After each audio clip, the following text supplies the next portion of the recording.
Veamos ahora temas correspondientes a la parte de química. Un tema muy importante en química es un tema de materia. Ese tema abarca grandes u otros subtemas de los cuales vamos a hablar a continuación. Lo primero que tenemos que hacer es dar una definición de qué es materia. La materia es todo lo que va a ocupar un lugar en el espacio, pero aquí vamos a agregar una característica: se pueda ver o no, ya que el aire es considerado materia, aunque no lo vemos, pero es considerado materia. No solamente las cosas que podamos ver o tocar se consideran materia, también las que no. Lo primero que vamos a ver es en qué estados yo puedo encontrar la materia. La materia la podemos encontrar de manera general en estado sólido, líquido y gaseoso.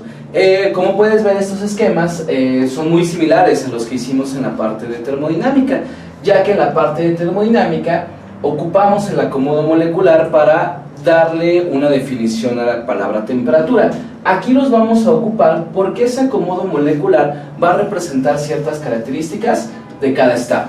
En el estado sólido, como recordarás, las moléculas están completamente juntas, están compactas, no se pueden mover. En este caso, este acomodo le va a dar estas características al sólido. Tienen rigidez, ¿qué quiere decir esto? Que son duros, lo cual le va a provocar un volumen y una forma definida. Los sólidos tienen volumen y tienen forma definida. En los líquidos, si lo recuerdas, el acomodo de las moléculas siguen teniendo un orden, pero como puedes ver ya están un poco más separadas, lo cual les va a permitir movimiento. ¿Qué características le va a dar esto al líquido? Van a tener un volumen definido, pero no tienen forma definida, por lo tanto se van a adaptar a la forma del recipiente. Si tú tienes agua contenida en una botella, esa agua se está adaptando a la forma de la botella. Cuando lo pasas a un vaso, se adapta a la forma del vaso. Pero esto no quiere decir que tenga la forma del vaso, sino más bien se va a adaptar a la forma del recipiente que lo contenga. En el caso del gas, el acomodo molecular, las moléculas están en constante movimiento, chocando entre ellas, chocando con las paredes del recipiente.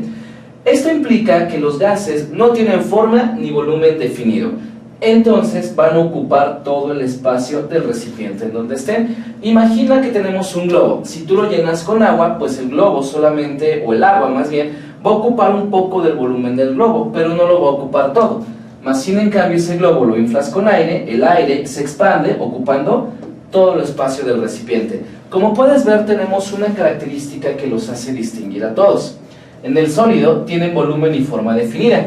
En el líquido solamente tienen volumen definido, pero no forma. Y en el gas no tienen ni forma ni volumen definido. Te preguntarás, ¿toda la materia se encuentra en estos tres estados? No toda, hay materia que solamente la puedes encontrar en un estado, en dos o en los tres. Por ejemplo, el oro de manera natural lo puedes encontrar en estado sólido y únicamente lo podemos hacer líquido. Por ejemplo, el cloro lo podemos encontrar en estado natural en gas y lo podemos hacer líquido y lo podemos hacer sólido. Y entonces, ¿cómo podemos hacer esos cambios de estado? Los cambios de estado son procesos en los que yo voy a pasar de un estado a otro, principalmente aplicando temperatura.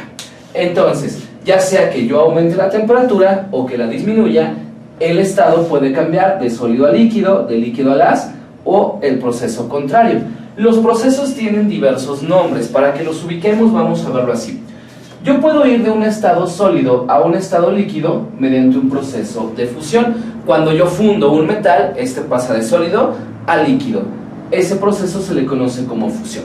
Si subimos más la temperatura, podemos pasar de líquido a gas. A ese proceso se le conoce como ebullición, aunque también lo podrás encontrar en otros libros o en otras bibliografías como evaporación.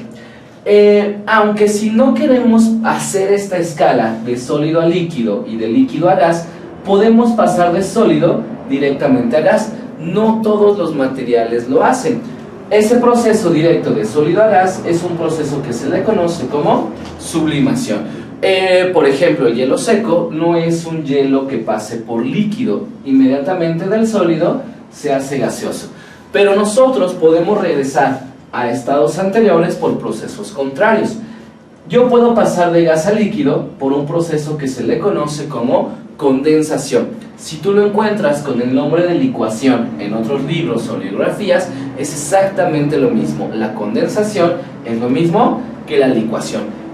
Alguna vez habrás visto cuando ves una pipa de gas que dice transporta gas LP. Esa LP significa licuado de propano. ¿Qué quiere decir esto? Que el gas pasa por un proceso de licuación para hacerlo líquido, ya que es más fácil transportarlo de esa manera que gas.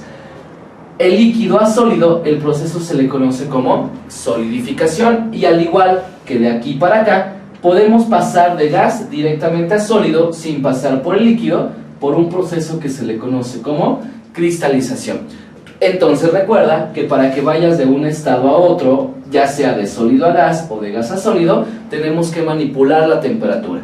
Si quiero ir de sólido a gas, lo que tengo que hacer es aumentar la temperatura. Si quiero ir de gas a sólido, lo que tengo que hacer es disminuirla. La materia también puede presentar unos fenómenos que se les conocen como fenómenos físicos y como fenómenos químicos.